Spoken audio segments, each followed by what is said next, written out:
Hello friend, welcome back to my channel and good morning.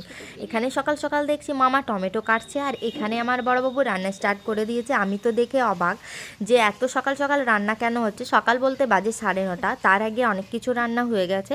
আমি জিজ্ঞেস করলাম কেন এখানে রান্না মানে আজকে হচ্ছে এত সবারই এত বড় বড় ডেকচি কড়াইয়ে। বলছে যে ফ্যামিলি বড় হয়ে গেছে, সবাই একসঙ্গে খাবো বলে এইরকমভাবে রান্না করছি। তার আগে দেখছি টমেটোর চাটনি হয়ে গেছে। এটা কিন্তু রাতের মাংস বেঁচেছিল, সেটাও গরম করবে বলে বাইরে রেখেছে। আর ভাত জারা হয়ে গেছে। তার আগে হয়েছে শাক, আর এখানে হয়েছিল মিক্স ভেজ। এগুলো কিন্তু গরম খুব ভাপ উঠছে, এগুলো এখনই রান্না হয়েছে। আর এখানে আমার বড়বাবু করছে চিকেন রান্না।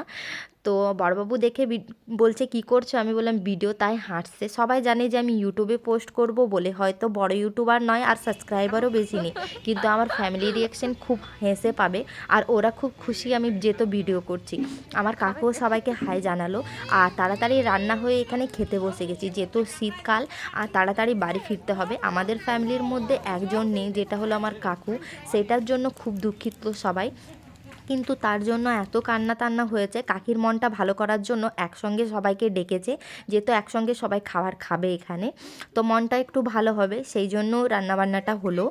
তো ভিডিওটি যদি আমার ভালো লেগে থাকে তো প্লিজ লাইক করবে। আর আমার বড়বাবু রান্না করেছে খুব দারুণ।